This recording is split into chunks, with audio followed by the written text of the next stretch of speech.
Good morning, good morning, good morning. So good to be with you once again. So, how are you? How is all my supporters, family, and friends? I hope it's been a good week for you. I'm feeling blessed this morning. I don't know what it is. I got up feeling good. I got on all my bright colors. I'm ready. Yes, okay. So, from last week, this is part two. We ended last week where my son, he had to have radiotherapy to shrink the tumor because his whole body was shut down. He couldn't do nothing. And he was getting seizures and they couldn't find any medication for it. And they told me there's nothing more they can do. So I went, like the last video, I went and prayed and everything. And when I came back onto the ward, everything, seizures, everything had stopped. And following on from the video, Jerome was able to have the radiotherapy. And thank God the tumor had shrunk. He was able to talk, and that in itself was a miracle. One morning, lying next to him, in the hospital, they gave me a folding bed. So I always sleep in next to him. One morning, my back turned from where he's lying in his bed. And I heard something. I heard someone say, "Mom." I couldn't believe it. I said, no, no, no, no, no. Is that what I'm hearing? Did I hear Mom? I didn't move. I did not move. I wanted to hear, listen, to see if I hear that word again. Then I heard it. I heard the word Mom. I said, oh my God. I jumped out of that bed and I went over to Jerome and he was laughing. He said, Mom. I said, oh, Jesus, I can't believe this. He can talk, Oh, and he was so happy that he can talk. The look on his face was unbelievable. So this is a very, very long story, but I have to cut it short and give you all the points and the situation we went through, the serious situation I went through, we went through, to let people know and people out there that, going through similar situation. So what happened is that he was able to talk, he got the radiotherapy, he was able to get back all the strength in his muscles, but he wasn't able to walk properly. If you hold him, he can walk. He cannot walk by himself. So eventually he was discharged from the hospital, but every day I had to bring him in for radiotherapy.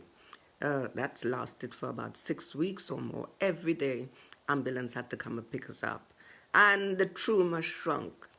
Why it had shut down his body is because when the tumor started to grow, it was touching on everything, the spine, everything. So his body was at a shutdown. So now that the tumor is shrinking, he started getting back all the feelings and everything. So we were discharged. We went to, the council put us in a bed and breakfast sort of thing, home. And in the night when he wants to go to the toilet, he will, I'm sleeping next to him. He will touch me and I will, hold him under the arms and walk him to the toilet. One night he was coming out the bed. He didn't wake me up. He was coming out the bed and I jumped up. I said, Jerome, no, you can't. You will fall down. Hold on. He said, no, Mom, don't hold me. I can do it. I can do it. I said, no, you're going to fall down, honey. You can't. Now, I'm doubting the poor child. And he's telling me, no, Mom, I can do it. I said, no, you're going to fall down. He said, no, I hold it. No, Mom, no. He pushed my hand away. And would you believe that child walked to the toilet? I am doubting him, but he's telling me, no, I can do it. And trust me, at the time I was saying, oh, this child is going to fall down. what I should have done is put it in prayer. But he insisted. He insisted I can do it, and he did it. And from that day on, that child was walking with no one helping him. So he got back his strength. He was walking. The tumor had shrunk to a size that, they could discharge him. But every 6 months he had to go for follow-up.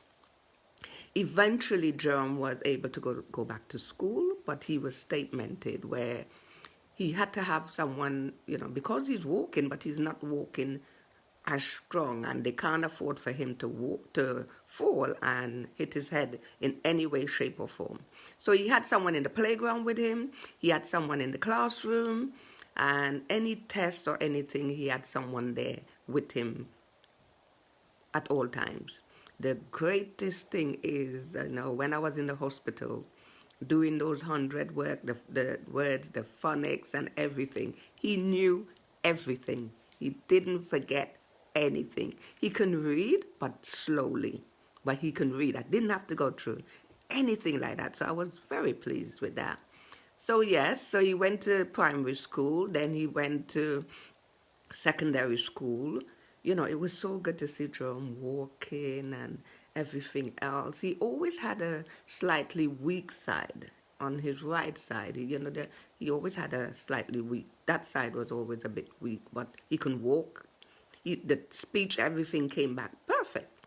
So he went to secondary school, and in secondary school he also had someone there to help him. If there's any exams, then they will give him extra time and put him in a room by himself with someone there with him. He done well considering. Then he went to Merton College to do electronic and engineering, because as a child, Jerome always liked to fix things. He liked to build toys. You get all the pieces and you build it. And I saw that in him when he was younger, and I've always buy stuff for him to build. So I knew he would go into something like that.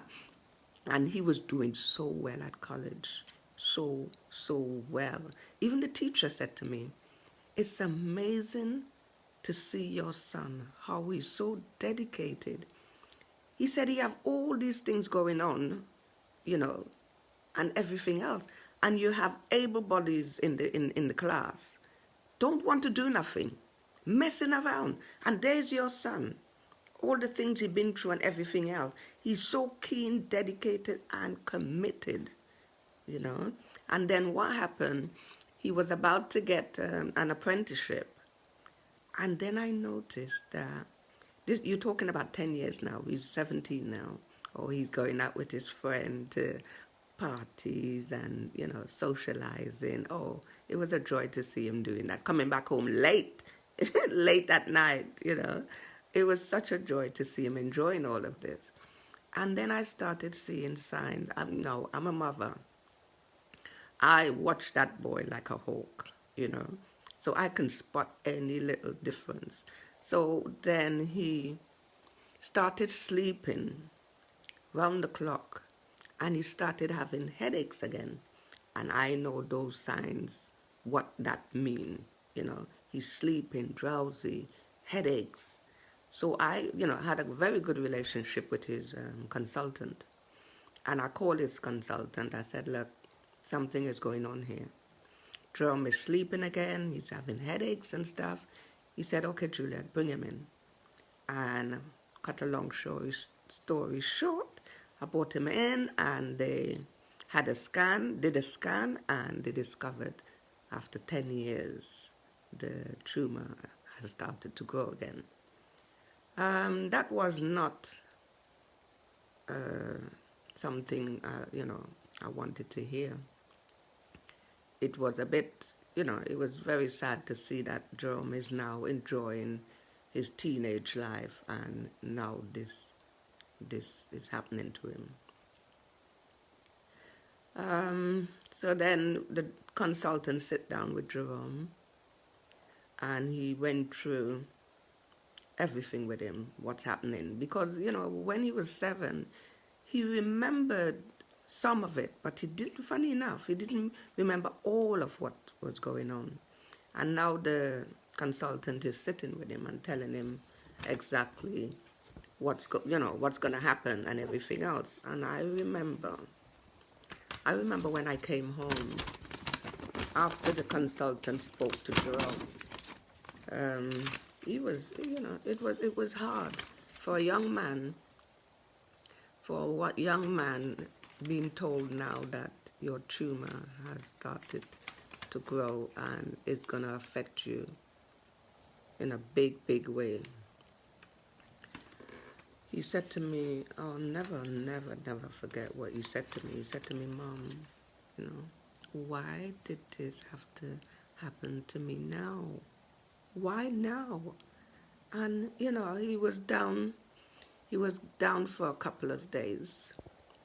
He was a bit sad, and, I had to give him his space. And it was hard for a young man, to digest news like that, especially now at 17. You're just starting to enjoy, meeting the girls and going out with your friends, socializing. So, my heart really, really, really felt it for him. So then they were watching him closely, he just having the headaches, and when he have the headaches, all we have to do is to give him the painkillers and everything else. But what I want to do, I want to concentrate on when he had to be admitted to hospital. Honestly, there was loads of admission to hospital where he was in and out of hospital during that time. He was in lots of very, very scared moments. But I've always kept the faith and believe in my God and everything else. Then what happened is that now that Jerome is 17, he was sad. He couldn't be at the Royal Marsden, anymore. He had to be dealt with at the King's College Hospital. And that's where he was under great consultant, Mr. Chandler. Oh my God, that he is the best. He is the best. When it comes to brain tumors, he is the best. So he was under Mr. Chandler at King's College Hospital, and they told us, what is what, what we're dealing with. This is a tumor that could never be operated on. So they told us that, it could never be operated on. So then there was a time Jerome there was fluid in Jerome, had built up in the brain, and he had to be admitted. And they drained the fluid, and he was in hospital. And what happened? They should have been observing him, when he just came out of surgery or whatever they did. And he knocked his head against the railing on the bed. And I came in to visit him that afternoon. And when I came into his room, my God, the drain that, they had to drain the fluid, they had the stand and the tube in his head. That was full of blood when I came to visit Jerome. No nurse around. When I came in the room, blood was in the tube. I pressed the bell and everybody came running. Jerome had a bleed in the brain because he knocked his head on the side of the railing on the bed. Gosh, his consultant went crazy. He really went to town with the staff because he just operated on his patient. He's given his patient over to you to care for his patient, and this is what happened. He's got a bleed on the brain. And that Jerome ended up having to have a shunt now to put into the brain to drain the fluid. Because the brain cannot drain the fluid properly anymore because of this bleed in the brain. So now he had to have a shunt in his head, the tube running in his head. Cut a long story short, so much stuff was going on at that time. Afterwards, Jerome had loads of symptoms, keep calling the hospital. He had to be rushed to hospital, admitted at one time when I see Jerome wasn't acting right, again saliva coming out his mouth, rushed to hospital. They did a scan, they discovered that he has a cyst now, has grown next to the tumor in a deadly place in the stem again. Wow, that was a challenge. Now they had to put a reservoir, a tube inside there to drain the cyst that keep filling up with fluid. Again, to cut a long story short, so at this stage, Jerome had two set of tube in his head. You had the shunt, and then they put a tube with a tap. It have a hole with a covering. Every time the tumor every time the cyst build up with fluid, then they will push a needle there and drain it. Could you imagine? This child has two tubes in his head. Could you imagine what that feel like? We can't imagine that, but it must be awful. So after a while, Jerome the fluid kept building up every week. At one time, it's like once every month, 2 months. And then it got to the stage every week, this cyst was building up a fluid. And every week they're draining. So the consultant had a meeting with us once. And he said, we can't keep draining this fluid every week like that because of infection and everything else. He said, I would like to keep a family meeting to talk about this. What's the next stage? And the consultant told us that we have reached a crossroad. He knows that, we were told from the beginning to go into the stem is very, very dangerous. A lot of surgeons won't go in there. So Mr. Chandler said to us, look, it's either he's willing to go in, he's willing to take that risk and go in, but he have to tell us what the risks are if he goes in. And the risk, if he goes in, is that Jerome could be a vegetable after the surgery, that we might have to put him into a home. You mightn't be able to walk, talk, nothing. He could die in surgery. Anything like that can happen. And if we don't want to go that way, then there's nothing more they can do. It's just like you can take him home. There's nothing more we can do. So we spoke to Jerome. When we got home as a family, we spoke to Jerome.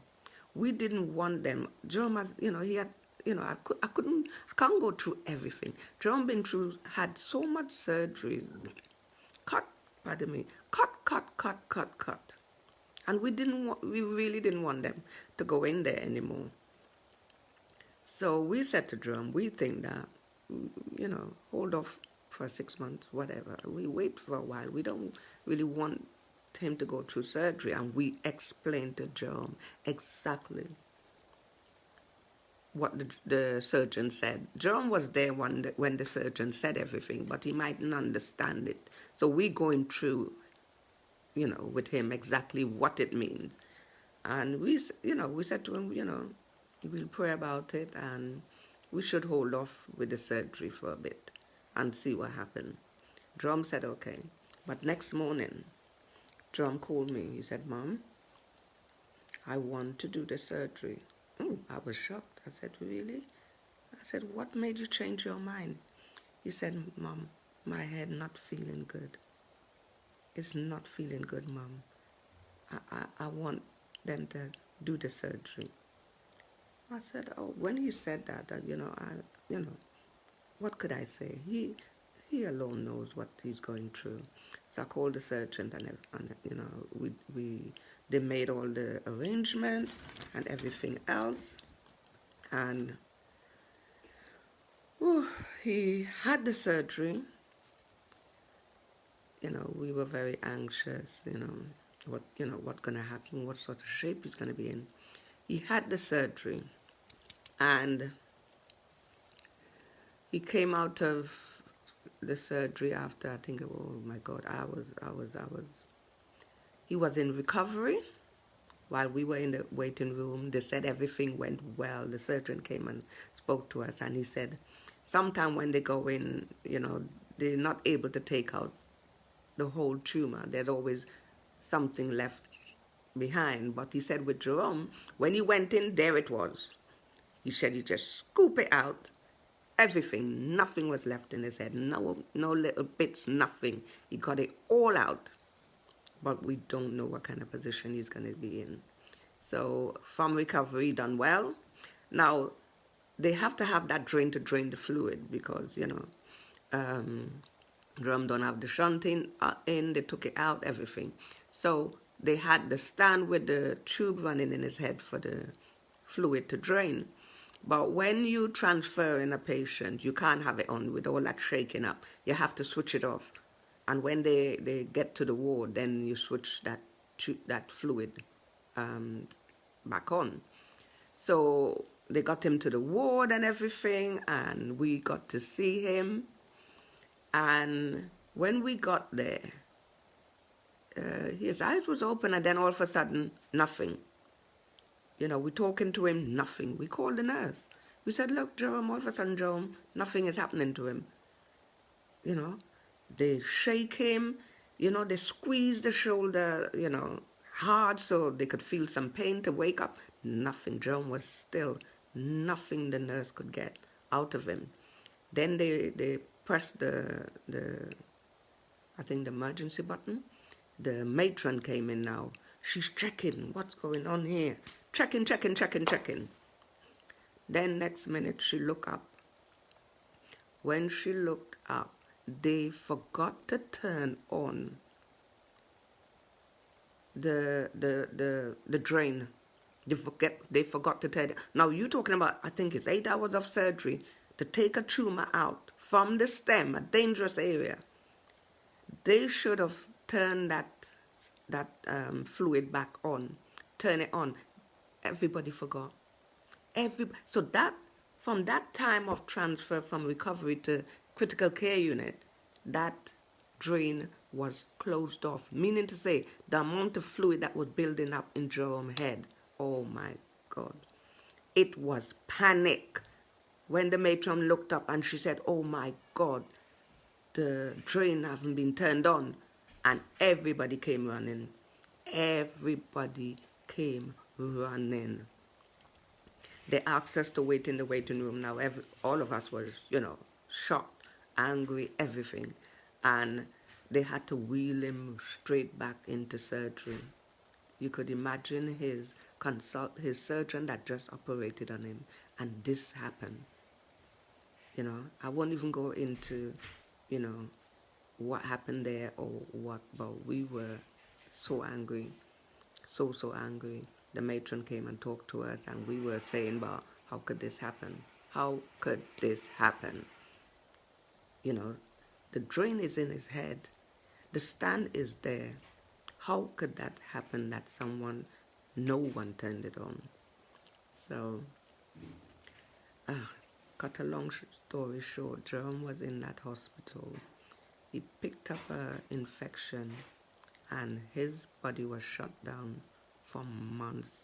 At first, it was difficult for them to get antibiotic to treat that infection, but eventually they got one, but he was down for months.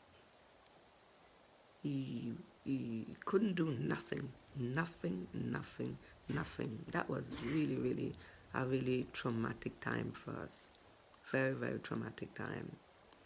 So then what happened, eventually Jerome came around, and we were so grateful for all what the surgeon told us can happen.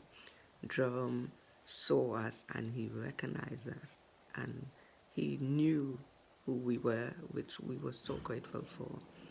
But it left him with ataxia, which is something like Parkinson, where his whole right side, it shakes, it shakes, his hand shakes, his head shakes, the right leg shakes, and he couldn't walk unaided like he was before.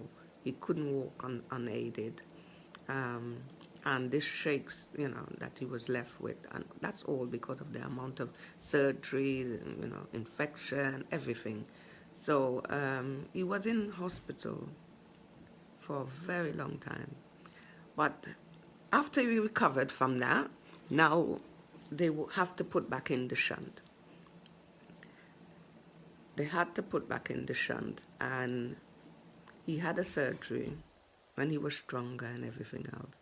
He had a surgery to put the shunt back in. His normal surgeon, Mr. Chandler, didn't operate on him. He gave that his trainee, his student doctor did it. And what happened next, excuse me, when he came out of surgery, I'm always there. The next morning, I found it very strange. Early morning, next morning, they took him down to, I think, have an X-ray or scan. I thought, that's strange. They just came from surgery late night. And then by next morning, they want to wheel him down for a scan. I found it strange in my mind, I'm saying that. Next minute, I noticed Jerome feeling hot. And I know what a fever, if Jerome have a fever now, that means infection. Again, he just got over that deadly one. So I'm feeling him hot. I called the nurse. I said to the nurse, call this consultant for me, please. Honestly, I'm a doctor worst nightmare. Trust me, I don't take nothing lightly. If you're giving Jerome medication, I want to know what it is, what is the side effect, why are you giving it to him, how long is he supposed to be on it. Now, I've been around Jerome long enough to know that fever means infection, and that is serious trouble. So I said to the nurse, call the consultant for me, please. She said, I said, please call this consultant. They came. I said, Jerome is feeling hot. That means to say he's got a temperature. That means to say something's going on. I need you to investigate this for me, please.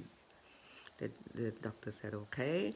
They wheeled him down to have an MRI, and they came back. This is one of the top consultants coming to me now, and they say, and the trainee that operated on him. But the consultant came first, and he said, look, I have some bad news to tell you. I said, what is it? He said, when they were putting the shunt in, they ruptured Jerome bowels. I said, oh, Jesus, you have to be kidding me. The doctor could see how angry he was. He said, I didn't do the surgery. Mr., he told me who it was, which I knew it was. And he said, we have to take him to surgery now and operate. He said, but I have to tell you, Jerome might have to have a stoma bag. If we cannot repair the bowel, he will have to have one of those bags that, all the feces. And I said, no way. I said, why are you telling me now? How much more is this what you're going to go through? So they took him to surgery. The trainee doctor came and he said, I feel sorry for him. Even though I was angry and everything else, I felt sorry for him. He said, I'm sorry, So I said to the doctor before, when he was telling me all of this, I said, let me tell you something. I'm going home. They said, I can go home because I've been in the hospital from 6 o'clock. I'm always there. So I said, look, I'm really tired and I'm going home. I said, but I need you. When you come out of finished with that surgery. I don't care if it's 3 o'clock, 5 o'clock in the morning. I need you to call me and tell me if you were able to repair that bowel. Because you doctors have a way.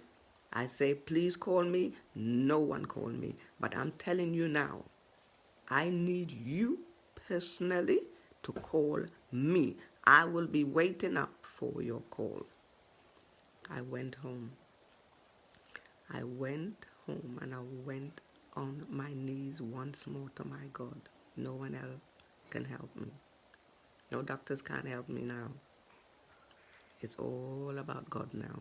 He always say, give the worries to me. You don't worry about it. Give it to me. And this is bigger than I am. You know, this is one thing I've done over the years. When those big serious cases come, I can't hold it, I can't shoulder it, I can't carry it. I always give it to God. This is why I'm still around. Trust me. This is why I'm still around, because I do what God say. Give it to him. Those big things I can't do nothing about. I'm very concerned, but I don't worry about it. I give it to God. I went home and I went on my knees. I said, God, here I am again. How much more does this child have to go through? I said, God, this child is 17 years old. He can't walk properly. His speech is slurred. And now, at that age, this age now, you want him to have a stoma bag as well? No, I said, God, no. I said, God, you tell us you won't give us more than we can bear. And trust me, God, this child will not be able to bear this. Can't walk properly. Slurred speech. You know, and now this? I said, God, please, I'm asking you, begging you, intervene. Only you alone, you created him. You created every muscle, every blood vessel. You alone can repair this bowel. Because this would be too much for my son to bear. Too much. And you said you will never give us more than we can bear. And this child, he's at this crossroad now, and I need you to intervene. I said to the Lord, I am not getting up off my knees until you give me a word. I said, God, I'm not moving from here. You give me a word. Give me a word to hold on to until I get that call.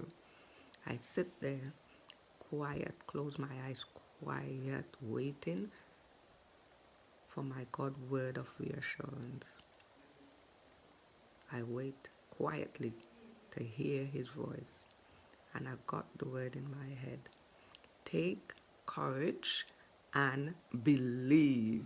Yes, those are the words that came into my head. Take courage and believe. Yes, my heart. No phone call haven't come yet, you know. But I believe in what I got, because I said to God, I am not moving from this spot until you give me a word. And the word, take courage and believe. You know, now, what I'm doing now, I'm anxious for that phone call, because I know my God. I know my God. I'm anxious for that phone call to come. And it came. And what did the consultant say to me? He said, we were able to repair his bowel. There's no need for a stoma bag. I screamed. I screamed over that phone. Even the doctor was laughing, you know. Yes, I said, yes, my God is good. My God is real, people. Believe it. And this is where our God always show himself strong. This is where he liked to create his miracles, when our back is against a wall, when there's no one else That's where miracle is performed. That's where God likes to show up, when there's no one else but him, but God. No one else but God. You know, 1 second.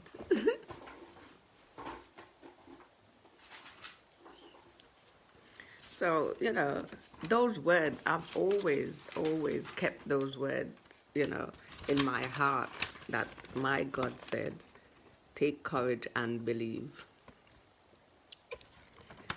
So, my conclusion is, I had to cut it short to, you know, as this video will be over an hour, 2 hours, 3 hours long. My conclusion is, this is my son that at 7 years old, with a brain tumor in the stem, where the surgeon, the consultant said, even with treatment, they don't last long. And my son celebrated 28 years on Tuesday the 16th of February. He celebrated 28 years. Outside of the box. Outside of the box. My God is real. So he's in a wheelchair. After the surgery, he cannot walk unaided. If you hold him, he can make steps. So he's in a wheelchair. He's got slurred speech, has ataxia, and he can speak though, but you know, slurred. But the brain is functioning fine, and that's all we can, you know, everything. We're very grateful for that. Very grateful to God. But what I like to say is that it's only when God is ready. You know, we are going to go through moments where we think, oh God, that is it, that is it. Doctors will tell you that is it, but it's when God is ready for you to come home.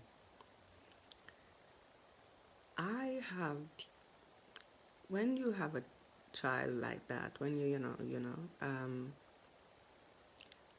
I am doing all that God say each and every one of us should do. You know, when we have loved one, family, relative, everything else, love them with all of your heart, but always love God with your soul and mind, and everything. I have dealt with anything happening when God ready for my son. I have dealt with it up here. But the heart is a different thing. I've done what God has told me up here.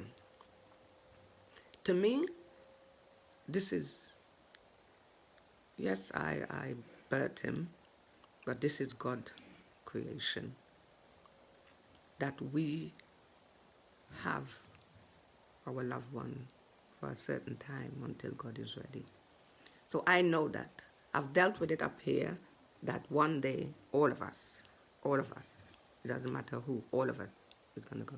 I've dealt with it up here. I've never, ever, well, I haven't lost any one of my children. I thank God for that. But I've prepared myself up here, but the heart is a different thing. The heart is a different thing. You know, I don't know what it's like not to have one of my children around. But I've done what God has said, you know. Love me with your all. Love your children. I love my children to death. I love them. But I've always prepared myself up here. But the heart, as I said, is a different thing. You will always, always, always miss your loved one when they're gone. So whether I'm going to go first or my son going to go first, whichever, I've dealt with it up here. I've done what God said. I have my child, my sisters, my brother, my family, my friends for a time. They will go. You have to deal with it up here. You will lose everyone at some point in your life. But my heart will always be with whoever, you know. So I've dealt with that up here in the mind, as I said, but I don't know what it feels like to lose a child.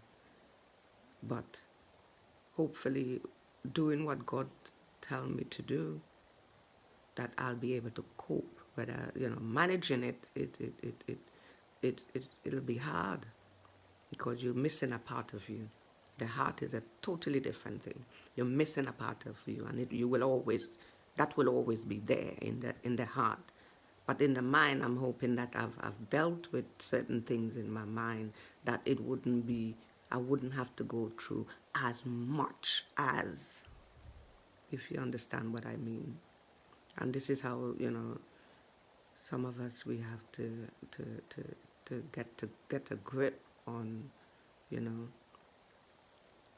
losing someone. So I had to cut short certain things just to give you that vital and important part of when being faced with serious situation, what you have to do. And this is what I've done. The big serious problem and everything else, I throw it off me. I say, look, Lord, take this. That's not my, and I have said to God, look, I have gone this far with my child. Now that you have given me